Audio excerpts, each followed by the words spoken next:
Vriende, het jy al by jouself gedink? Ek wil graag deel wees van 'n kerk wat die evangelie ontken. Ek wil graag deel wees van 'n kerk wat swak leierskap het, wat totaal ongestruktureerd is. Ek wil graag deel wees van 'n kerk wat net doen wat vir hulle goed voel.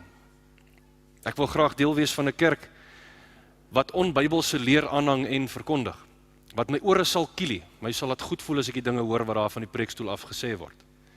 Of ek wil graag deel wees van 'n kerk wat nie regtig 'n verskil in mense se harte en in mense se omstandighede maak nie. Nou ek glo nie dat enigeen van ons mense wat vanoggend hier sit of lidmate van Suiderhof is wat gereeld hierso sit, al ooit so 'n behoefte gehad het nie. Of ten minste, as enigiemand hier sit en hulle so 'n behoefte gehad het, dat hulle nie terwyl hulle hier sit kan sê, "Sjoe, nou voel ek darm tuis nie." Dit is mos nie die tipe kerk wat enige ware Christen aan sal wil deel hê nie. Ons wil deel hê aan 'n kerk wat werk. En nie op enige manier werk, net goed geolie is nie, maar wat werk soos wat Christus wil hê sy kerk moet werk. 'n Kerk wat funksioneer soos wat God sy kerk geroep het om te wees en te funksioneer. En die wonderlike daarvan is, vriende, ons hoef nie te wonder hoe lyk so 'n kerk en dit op een of ander manier self uit te figure nie. Want God is lief vir sy kerk. Een van Jesus se primêre take op aarde was om sy kerk te kom vestig. Met ander woorde, die kerk is nie vir God 'n bysaak nie. En net so is die natuur en die funksionering van God se kerk nie vir hom 'n bysaak nie. Jesus het nie vir sy disippels gesê, "Right, nou is julle die kerk, ek moet ongelukkig nou gaan figure dit self uit nie." Hy het sy Heilige Gees gestuur om vir sy apostels te leer wat hy bedoel het toe hy vir hulle gesê het, op hierdie rots, op Petrus se belydenis dat U die Christus is, die Seun van die lewende God, op hierdie rots gaan ek my kerk bou, het hy sy Heilige Gees gestuur om vir hulle te leer wat presies hy bedoel het daarmee. So julle sien, vriende, dis nie ons wat bepaal of bou aan Christus se kerk nie. Jesus is die argitek. Hy gee die bloudruk en hy bou dit self deur sy Gees. So wat is ons taak in kerk wees? Ons taak is om gehoorsaam te wees. Ons taak is om in te koop by dit waarmee Jesus besig is met sy kerk. Julle kan blaai na Titus toe en ons gaan lees van vers 1 tot 9. En hier in hierdie eerste 9 verse en ook in die res van Titus sien ons wat hierdie ontwerp is wat die Here vir sy kerk het en hoe 'n kerk lyk wat volgens sy standaard werk.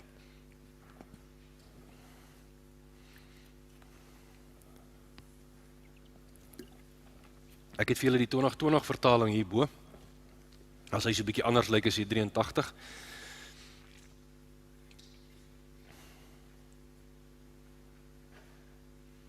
Titus is hier na die einde van die Nuwe Testament, as julle gewonder het. Nou ek gaan vir ons die hele stukkie eers deurlees en dan so 'n bietjie konteks gee en dan gaan ons hom so stukkie vir stukkie vat, want hier lê ongelooflike rykdom in hierdie 9 versies. Paulus, 'n diensknegt van God en apostel van Jesus Christus, ter bevordering van die geloof van die uitverkorenes van God en hulle kennis van die waarheid, wat ooreenstem met Godvreesendheid, in die hoop op die ewige lewe, wat God, wat nie kan lieg nie, reeds voor alle tye beloof het, en wat sy woord op sy eie tyd bekend gemaak het, deur die verkondiging wat in opdrag van God, ons verlosser, aan my toevertrou is. Aan Titus, my egte seun op grond van ons gemeenskaplike geloof, genade en vrede van God ons Vader en Christus Jesus ons verlosser. Hiervoor het ek jou in Kreta laat agterbly, dat jy onafgehandelde sake sal kan afhandel en in elke dorp ouderlinge kan aanstel, soos ek aan jou opgedra het. Dit moet iemand wees wat onberispelik is, 'n man met een vrou en met gelowige kinders, wat nie van losbandige gedrag beskuldig kan word of opstandig is nie. Want 'n opsiener moet as bestuurder oor die huishouding van God onberispelik wees. Nie eiesinnig of humeurig nie, iemand wat nie te veel drink of skoorsoekerig is of oneerlike wins najaag nie, maar gasvry, lief vir die goeie, verstandig, regverdig, toegewyd en selfbeheerst. Hy moet hom hou aan die betroubare woord in ooreenstemming met die lering, sodat hy deur die gesonde leer kan bemoedig en ook hulle wat dit teengaan verkeerd kan bewys. Kom ons bid net saam dat die Here vir ons hierdie teks sal oopmaak. Here, as U Heilige Gees nie vir ons kom leer wat hier staan nie, is dit maar net woorde op 'n teks, woorde op 'n bladsy. Here, en ons kom in afhanklikheid en vra dat dit wat ons vandag hieruit gaan hoor, vir ons van betekenis sal wees. Ons sal belyn met wat U standaard is van 'n kerk wat reg werk, en dat dit ons met nuwe oë miskien na U groot ontwerp vir U kerk sal dit kyk. Ons bid dit alles in U naam. Amen. Nou vriende, ons het almal behoeftes. In Engels, we have needs and wants. Nee, ons het almal behoeftes. En dit is die dinge wat ons nodig het om te verseker dat ons 'n sekere standaard van lewe kan handhaaf. Maar dan het ons wat 'n mens noem basiese behoeftes. En dit is die behoeftes dat as daar nie in hierdie behoeftes vervul word nie, dan gaan ons dood. Dis nou goed soos kos, water, klere en 'n skuiling. As ons nie hierdie goed het nie, dan gaan ons dood. Dis ons basiese behoeftes. En net so het die kerk twee basiese behoeftes, waarsonder die kerk doodgaan. En ek gaan nou vir julle sê wat dit is. Voor ons by dit kom, wil ek net so 'n bietjie konteks gee. So Titus is nou 'n brief wat deur Paulus geskryf is aan 'n jong leerling van hom. Ons kan sê sy jong geloofsseun, baie dieselfde situasie as met Timoteus, en sy naam is ook Titus. En hierdie jong leerling van Paulus was een van 6 jong manne wat Paulus toe hy in Handelinge 19 vir 3 jaar in Efese was, hierdie ouens opgelei het om kerkplanters te wees. So hy is een van daai 6. En die brief Titus word geskryf na Paulus die eiland Kreta verlaat het om op ander plekke sy werk te gaan voortsit, en hy laat vir Titus in beheer van om onafgehandelde sake onder die gemeentes wat hulle in die laaste ruk geplant het, dan nou uit te sorteer. En dan moet ons nou verstaan wat se tipe plek Kreta was. 'n geweldige uitdagende plek vir die evangelie om in die vorm van die kerk geplant te word. Mense sou in vandag se terme kon sê 3 goed kom by mekaar. Las Vegas, Wall Street is mos nou daar waar al die banke en beleggingsfirmas en goed is, en Pirates of the Caribbean. Dis mos nou 'n eiland. So verbeel jou hierdie 3 goed kom by mekaar. Kreta was 'n baie belangrike hub vir allerhande handelsroetes wat daar deurgeloop het. Met ander woorde, daar's 'n geweldige klomp rykdom wat op hierdie klein stukkie grond hande gewissel het. Dit was ook 'n plek waar dit 'n sport en 'n plesier was om mense finansiëel uit te byt of finansiëel uit te oorlê. Jy's amper so half 'n hero as jy jou opponente, jou besigheidsopponente kon platvee. En die aanvaarbare ding hier was om te doen net waartoe jou liste jou gelei het. Dit klink maar soos baie van die moderne besigheidsgeoriënteerde situasies wat ons hierso in Windhoek en elders ook kry. En dan in hierdie konteks roep God sy mense om kerk te wees.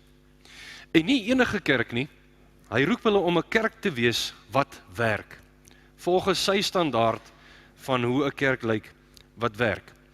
En vir 'n kerk wat werk, is daar 2 basiese dinge nodig, waarsonder daai kerk nie kan werk soos wat hy moet nie. Die eerste ding is die evangelie. Nou gaan ek die teks wat ons gelees het, so stukkie vir stukkie vat, en so 'n bietjie uitbrei op dit wat ons daar so lees. So vers 1 sien ons, Paulus, 'n diensknegt van God en apostel van Jesus Christus, ter bevordering van die geloof van die uitverkorenes van God, en hulle kennis van die waarheid. Ons sien 2 goed hier in dieselfde asem genoem. Geloof en kennis van die waarheid. En dit, sê Paulus, is sy taak, om die geloof en die geloofswaarheid van mense te bevorder.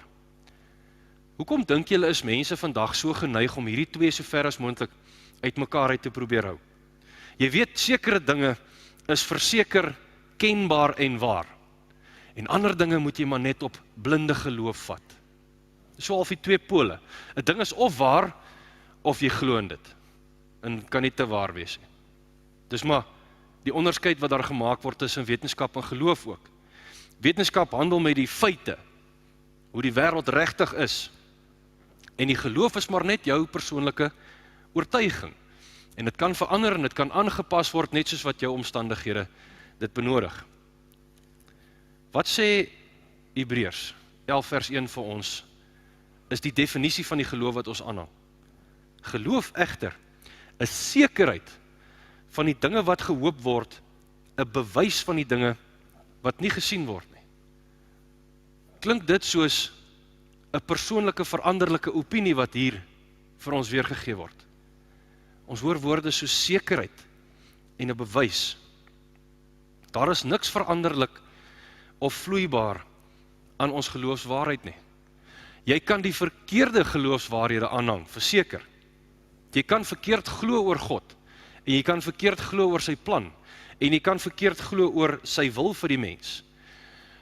Maar dan moet jy jou geloof aanpas om in lyn te kom met hierdie waarheid.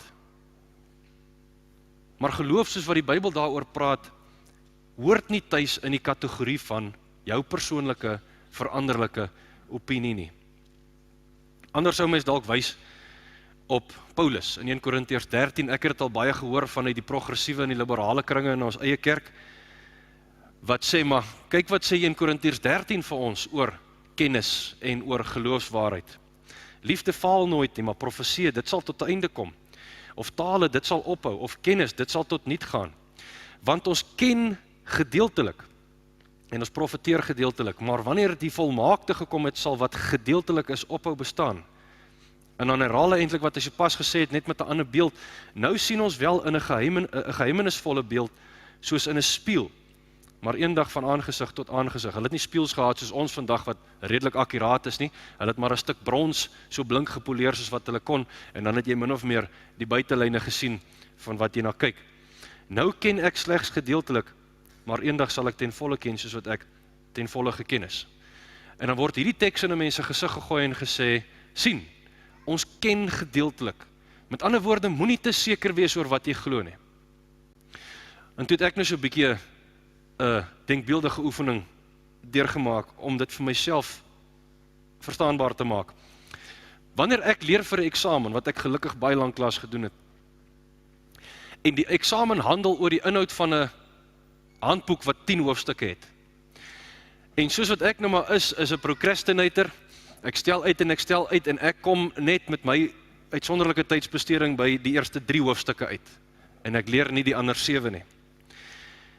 Met die aankoms by die eksamenlokaal vra my pel vir my, soos wat hy maar doen, het jy volmaakte kennis van die inhoud van hierdie handboek? Waarop ek eerlik antwoord, nee, ek kon net die eerste 3 hoofstukke van hierdie 10 hoofstukke leer. Ek het gedeeltelike kennis van hierdie handboek. Dit is maar die tipe gesprekke wat jy, om spannings bietjie te ontlaai voor die eksamenvraestel, met jou pel gesels. Sou my pel geregverdig wees om vir my dan te sê, nee wat, omdat jy net 3 hoofstukke ken en nie 10 nie, omdat jy net gedeeltelike kennis van hierdie handboek het, is daardie 3 hoofstukke se inhoud slegs jou persoonlike opinie, en kan jy dit maar aanpas soos wat dit jou pas? Sal hy geregverdig wees om dit vir my te sê? Nee, want al het ek net gedeeltelike kennis van die handboek, as juffrou in haar genade vir my vra uit daai eerste 3 hoofstukke, sal ek waarlik kan antwoord daarop. En dieselfde is waar wanneer dit kom by geloofswaarhede. Kan ek vir God ten volle ken? Hoegenaamd nie. Jy kan nie 'n oneindige wese ooit ten volle ken nie. Dis die definisie van oneindigheid. Met ander woorde, nes jy iets leer ken, dan is daar altyd nog wat jy kan byken. God is oneindig, ons sal hom nooit ten volle kan ken nie. En daarom moet ons ook verskriklik versigtig wees om vir God in 'n boks te probeer druk, want jy gaan nie 'n groot genoeg boks kry om vir God, die oneindige God, te bevat nie. En dis wat baie keer vir ons gesê word ook. Julle probeer vir God in 'n boks sit, deur aanspraak te maak daarop dat julle hom kan ken. Nou beteken dit dat, omdat ek vir God nooit ten volle kan ken en sy volle wese in 'n boks druk, dat ek God glad nie kan ken nie. En daarom enige kennis van God moet beskou as my persoonlike, veranderlike opinie? Weereens, nee. En 'n baie bekwame Christen filosoof, Francis Schaeffer, het dit vir my verskriklik mooi opgesom. Hy het gesê, we can have true knowledge of God, even if we can't have exhaustive knowledge of God. Ons kan ware kennis van God hê, al kan ons nooit vir God ten volle ken nie. En dis 'n baie belangrike onderskeid om te maak. Kan jy selfs jou beste vriend of jou eggenoot van 60 jaar, kan jy oor hulle sê, ek ken hierdie persoon ten volle? Jy kan dit nie eers oor jou beste vriend of oor jou eggenoot van 60 jaar sê nie. So beteken dit dan nou, volgens hierdie selfde redevoering, dat jy hulle glad nie kan ken nie, dat jy niks waars oor hulle kan sê nie. Nee. Nou, hoekom is dit dat gedeeltelike kennis van 'n persoon genoeg is om te kan sê, ek ken ten minste iets van hierdie persoon, 'n paar waarhede oor hierdie persoon. Maar wanneer ons weet dat ons gedeeltelike kennis oor God het, is dit vir baie mense genoegsame rede om te sê, ons kan hom glad nie ken nie. En daarom moet ek my verbeelding gebruik om te bepaal hoe God werklik is. Toe Jesus vir sy disippels gesê het, ek is die weg, die waarheid en die lewe, het hy bedoel, ek is die weg, jou persoonlike veranderlike opinie en die lewe. Toe Jesus voor Pilatus gestaan het en gesê het, ek moes van die waarheid kom getuig, het hy bedoel, ek moes van jou persoonlike veranderlike opinie kom getuig. Nee. Hoe aanvegbaar sou dit wees om so 'n verdraaiing van Jesus se menswording en van sy bediening te maak. Dit is om Jesus se verkondiging van sy koninkryk en van sy Vader te relativeer tot, ag, dit was 'n oulike gedagte. Maar ek sal nou maar my eie mind oopmaak daaroor.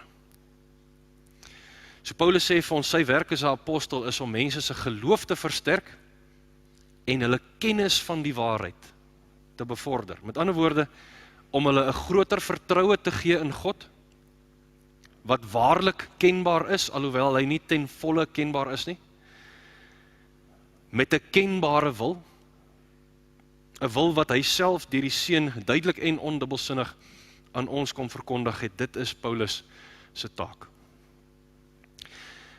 En dan bring hy geloof en kennis van die waarheid in verband met Godvreesendheid. Nou wat is Godvreesendheid? Dit klink soos 'n verskriklike woord. Al wat dit eintlik beteken het, is 'n lewe wat pas by die inhoud van wat geglo word. 'n Lewe wat pas by die inhoud van wat geglo word. Kortweg net gehoorsaamheid. Ek het vertroue in 'n kenbare God met 'n kenbare wil, getuig my lewe daarvan, wys my lewe dit. Daar's baie wat meen, ons moet ophou om so te hamer op heilig leef. Want sien, ons redding is uiteindelik slegs vanuit God se genade moontlik. Waarmee enige regdenkende, volwasse Christen natuurlik sal saamstem. Ons redding is net van God se genade afhanklik, maar beteken dit ons moet heiligheid heeltemal uit die prentjie uitskuif, sodat ons net op die genade kan fokus? Woody Bauckham, ook 'n baie belangrike teoloog, het dit vir my weer eens verskriklik mooi gesê. Hy het gesê, yes, obedience is not required for salvation. Het jy dit geweet? Jy het nie nodig om enigiets te doen, behalwe om jouself te bekeer en om te glo vir God om jou te verlos nie. Gehoorsaamheid is nie nodig vir verlossing nie. But it is produced by it. Ware en reddende geloof, iemand wat werklik wedergebore is deur die Heilige Gees, dit sal altyd gevolg word deur gehoorsaamheid. Ek is baie skepties wanneer iemand vir my sê, hy of sy identifiseer as 'n Christen, maar daar is geen disippelskap of gehoorsaamheid in hulle lewe nie. Dan wonder ek of dit 'n ware geloof, 'n reddende geloof is. Want dis slegs 'n onbekeerde en 'n ongeredde hart wat God se genade goedkoop probeer maak, deur op sy genade aanspraak te maak, terwyl daar in sonde volhard word en terwyl 'n sondige leefstyl goed gepraat word. Dit is net 'n onbekeerde hart wat daardie splitsing kan toelaat. En van sulke mense het Jesus in Johannes 3 vers 3, terwyl hy met Nikodemus gepraat het, gesê, hulle sal die koninkryk van God nie sien nie. Dis 'n verskriklike gedagte, dat daar Christene is wat dink, hulle kan op God se genade aanspraak maak, leef soos wat hulle wil, en hulle gaan die ewige lewe sien, en dan sê Jesus, nee, julle sal die koninkryk van God nie sien nie. En daarom dat ons nie sonde kan goed praat nie, vriende, veral nie onder Christene nie.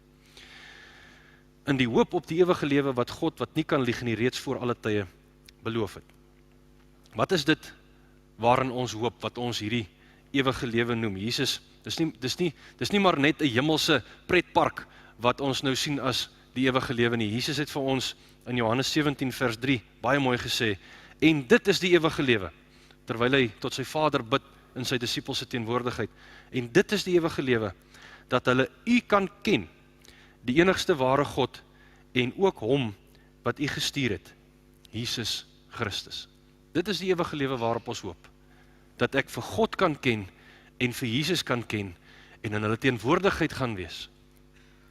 Dit is nie 'n hemelse pretpark waar God en Jesus daar in die kontrolekamer sit, en jy weet, jy kan met hulle kontak hê of nie. En dit is waarom mens baie keer kan sê, as jy niks op aarde met God te doen wil hê nie, wat dink jy gaan jy heeldag in die hemel doen? En dis hoekom Christopher Hitchens, die bekende ateïs, gesê het, heaven would be hell for me. Want ek wil niks met God te doen hê nie, en ek weet as ek hemel toe gaan, gaan ek heeldag in sy teenwoordigheid wees. So hierdie is die 4 dinge, wat elke Christen se lewe behoort te kenmerk. Vertroue in God, kennis van die waarheid, 'n lewe wat daarby pas, en die hoop op die ewige lewe, wat hierdie eerste 3 dan volg. Ons kyk na vers 3. En wat sy woord op sy eie tyd bekend gemaak het, deur die verkondiging wat in opdrag van God ons verlosser aan my toe vertrou is. Aan Titus, my egte seun op grond van ons gemeenskaplike geloof, genade en vrede van God ons Vader en Christus Jesus, ons verlosser. Nou as 'n mens verstaan, dat Paulus en Titus nie vir mekaar vreemd was nie. Hy het vir 3 jaar vir Titus elke dag in die saal van Tyrannus geleer, daar so in Efese, en hier het hulle saam kerke geplant op Kreta, hoe lank dit ook al gevat het, dat hulle nie vir mekaar vreemd was nie, dan is hierdie 'n vreeslike vreemde inleiding tot 'n persoonlike brief aan Titus. Dit klink amper soos 'n formele bekendstelling tussen 2 mense. So wat hier aan die gang is eintlik iets wat ons as Christene gereeld ook met mekaar moet doen. Ons het nou so 'n bietjie oor die handboek en eksamensskryf gepraat. Paulus is besig om hier vir Titus die evangelie te hersien. Titus staan voor hierdie verskriklike groot verantwoordelikheid om in Kreta, by al die gemeentes wat hulle geplant het, ouderlinge te gaan aanstel. En Paulus weet, as hy nie sy fondasie gaan vasklou nie, die evangelie, is dit 'n onbegonne taak, waarvoor hy dan nou uitgesoek is. Net soos wat Titus nodig gehad het, om gereeld herinner te word aan die inhoud en die implikasies van die evangelie waarin ons glo, het ons elkeen ook gereeld nodig om oor en oor en oor te hoor. Wat is die inhoud van die evangelie waarin ons glo en wat is die implikasies daarvan vir ons lewens? Iets wat mense dalk maklik mislees ook in hierdie struktuur van hierdie eerste, of in hierdie eerste 9 verse wat mens maklik mislees, is die struktuur, hoe hy saamgestel is. Hoekom word die hersiening van die evangelie heel aan die begin gesit, en dan kom die praktiese stuk? Paulus verwys in hierdie eerste 4 verse 5 keer na God, en hy verwys 2 keer na Jesus, en die inhoud van hierdie eerste 4 verse is, God red mense deur Jesus Christus. Dit is sy opsomming. En die rede daarvoor is, want dit is die fondasie, dit is, toe Jesus gesê het, op hierdie rots gaan ek my kerk vestig, dit is die rots waarop Jesus sy kerk gevestig het, en sonder hierdie fondasie, Titus gaan nou ouderlinge aanstel in kerkplante, sonder hierdie fondasie, val die kerk om, breek die kerk, werk die kerk nie. Mens kan, as mens nou lekker woordprentjies wil gebruik, kan 'n mens aan die evangelie dink as suurstof. Waarvoor het ons alles suurstof nodig? Heel eerstens het ons suurstof nodig vir ons brein om te kan dink. En dan het ons suurstof nodig vir ons brein om vir ons hart te sê klop. En dan het ons suurstof nodig vir ons harte om bloed te sirkuleer na ons spiere toe, sodat ons kan beweeg. Net so is die evangelie suurstof. Ons het die evangelie se suurstof nodig om te dink oor dinge op 'n goddelike manier. En dan het ons die evangeliese suurstof nodig om lief te hê, soos wat God wil hê ons moet lief hê. En dan het ons die evangeliese suurstof nodig vir ons spiere om te gaan doen en te gaan verkondig, soos wat Jesus wou gehad het, ons moes verkondig. En hier is die beginsel wat ek uit hierdie stuk uitgehaal het. Sonder agting vir of behoefte aan die evangelie, het ons nie die kapasiteit of die wil om op 'n goddelike manier oor dinge te dink, lief te hê soos wat ons moet, of die goeie nuus aan ander oor te dra nie. Vriende, daar is groot gedeeltes van ons kerk wat nie asemhaal nie, wat nie die suurstof van die evangelie inneem nie. En daarom dink hulle nie oor goed en oor mense op 'n goddelike manier nie. Daarom het hulle nie mense lief en verkondig hulle liefde op die manier wat Christus gesê het liefde moet lyk nie. En daarom gaan hulle ook nie uit en dra hierdie evangelie suurstof oor na ander mense nie. Dit gaan alles oor aktivisme en om 'n hemelse, om 'n aardse paradys te skep op aardse riglyne. Dis wat met die kerk gebeur wanneer die suurstof van die evangelie afgesny word. So dis die eerste ding wat die kerk nodig het, dis die evangelie, om te werk soos wat Christus wou hê, dis moes werk. Die tweede ding, gaan ek so 'n bietjie korter oor gesels, is gekwalifiseerde leiers. Die evangelie en gekwalifiseerde leiers. Dis die twee pilare waarop die kerk wat werk staan. Hiervoor het ek jou in Kreta laat agterbly, dat jy onafgehandelde sake kan afhandel en in elke dorp ouderlinge aanstel, soos wat ek aan jou opgedra het. Nou wat is die prentjie wat in ons koppe opkom wanneer ons die woord ouderling hoor? Vir party mense is dit hierdie verskriklike kwaai, preetse ou oomies wat met die een voet nog in die lewe en die ander voet in die hiernamaal staan en wat nog so af en toe kerkraadsvergaderings bywoon. Vir ander is dit dalk 'n paar van die meer invloedryke manne in die gemeenskap wat die dominee wil gelukkig hou, sodat hy uit hulle kundigheid en hulle geld en status kan put, maar wat nie noodwendig die beste Bybelse begronding of inhoud bevat of die beste Bybelse leefstyl leef nie. Dis so half die prentjie wat baie mense het van wat is 'n ouderling. En die hartseer feit is in baie gemeentes gaan dit so.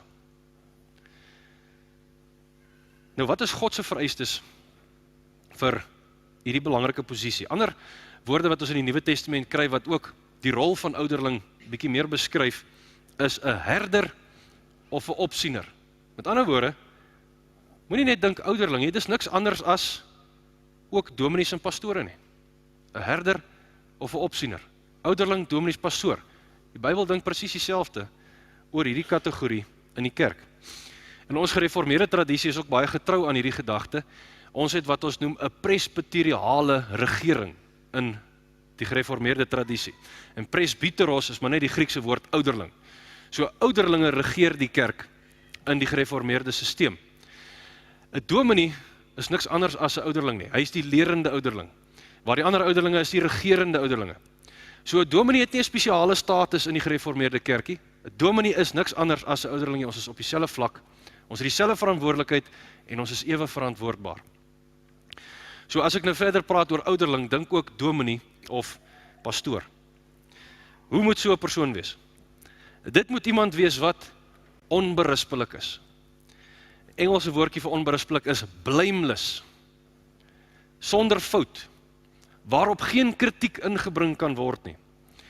En dan sit 'n mens daar en dink jy, jene, okay, so 'n ou moet perfek wees. En ek weet nie van julle nie, maar ek ken nie iemand wat daai kriteria pas as ons praat van perfek nie, behalwe een, en hy is nie beskikbaar vir so 'n pos nie, want hy is besig om uit die hemel uit te regeer, en sy naam is Jesus. So hoe nou? Het Paulus vir Titus 'n streep getrek, sodat Titus nou vir die volgende 40 jaar kruis en dwars oor Kreta rondgaan om hierdie perfekte ou te kry wat nie bestaan nie. Hier is 'n beter praktiese manier om te dink oor wat Paulus bedoel het toe hy gesê het, Hierdie persoon moet onberispelik wees. Iemand wat onberispelik is, wat geskik is vir die pos van 'n ouderling, predikant of pastoor, is iemand oor wie jy geskok sou wees om te hoor dat hulle iets skandeliks gedoen het. Is iemand oor wie jy geskok sou wees om te hoor dat hulle iets skandeliks gedoen het. Dat jy geskok sou wees dat jy iets hoor wat hulle gedoen het wat getuig van swak karakter of swak oordeel. Iemand oor wie jy geskok sou wees dat die kinderpraatjies oor hulle op die ouend waar was. So dit is wat hier bedoel word met onberispelik. Nie perfek nie, niemand is perfek behalwe Jesus nie. Maar dat jy geskok sou wees daaroor as jy iets skandeliks van hulle sou hoor. En dan verduidelik Paulus hoe hierdie onberispelikheid prakties in hierdie persoon se lewe moet uitspeel. Dit moet op 3 vlakke in hierdie persoon se lewe uitspeel. Hy moet onberispelik wees in sy huis, hy moet onberispelik wees in sy karakter, en hy moet onberispelik wees in sy geloof. Daardie 3 dinge.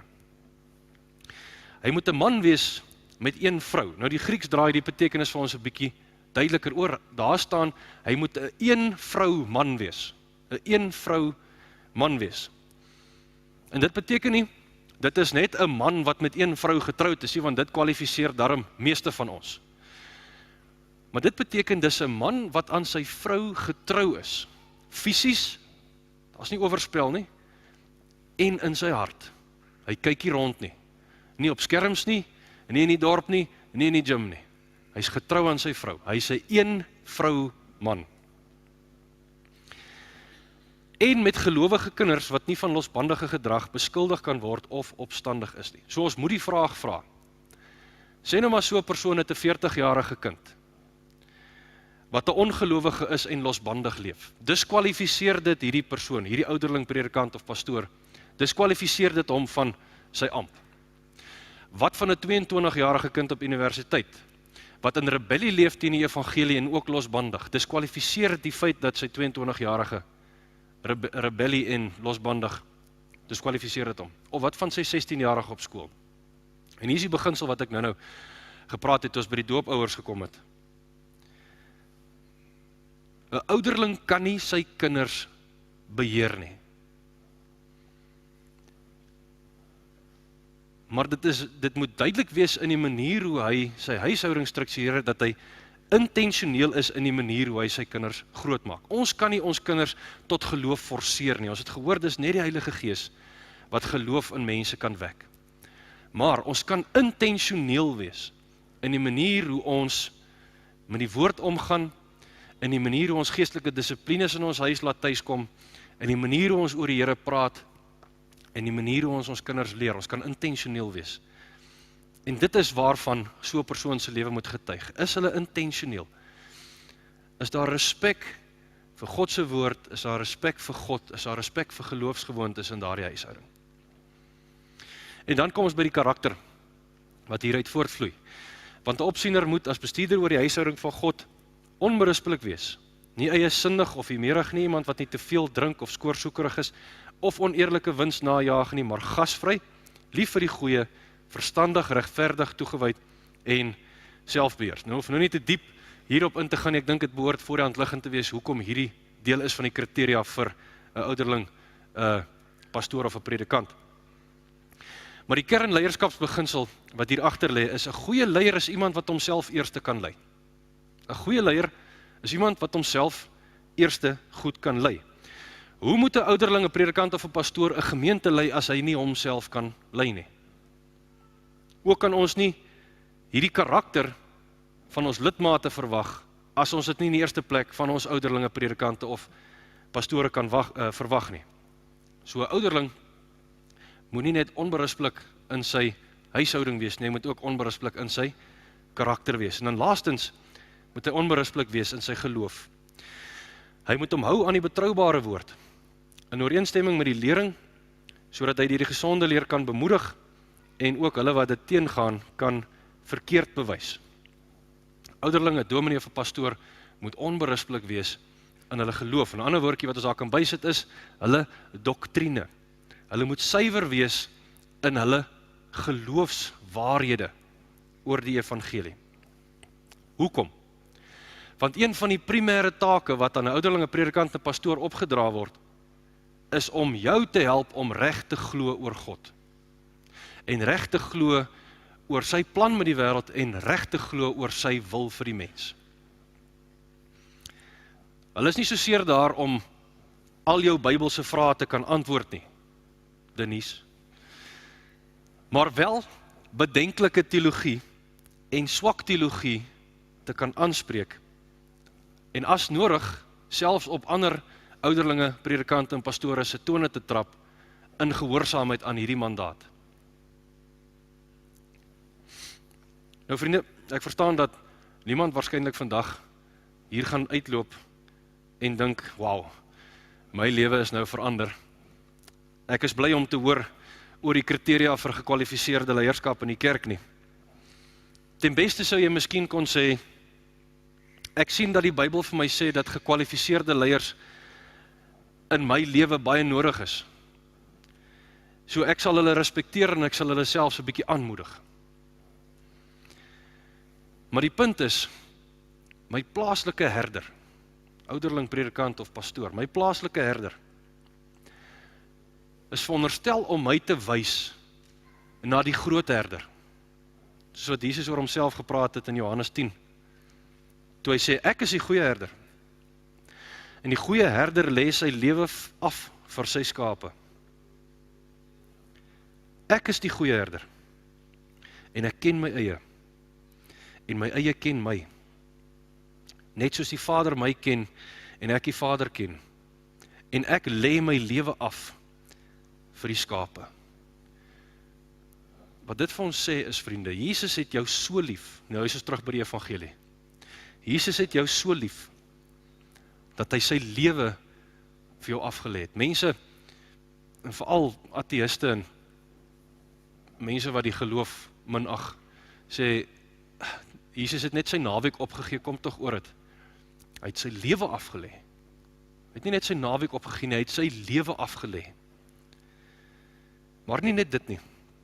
Hy het jou ook so lief, dat hy vir jou herders gegee het, om na jou om te sien, jou te versterk in jou vertroue en te verdiep in geloofswaarheid, terwyl hy nog nie teruggekom het nie. En ek dink sy opdrag is om jou herders, ouderlinge, predikante en pastore, verantwoordbaar te hou, totdat hy weer terugkom. Een van die tekste wat ek baie keer na toe gaan is Jakobus 3 vers 1. En ek dink baie van ons ouderlinge, predikante en pastore gaan bitter ontnugter wees die dag wat die Here terugkom. Maar daar staan, julle moenie almal leraars wil wees nie. Want ons weet dat die van ons wat leraars is, swaarder geoordeel gaan word op die dag wat die Here terugkom. So hou ons verantwoordbaar voor God en in sy woord. Amen. Kom ons bid saam.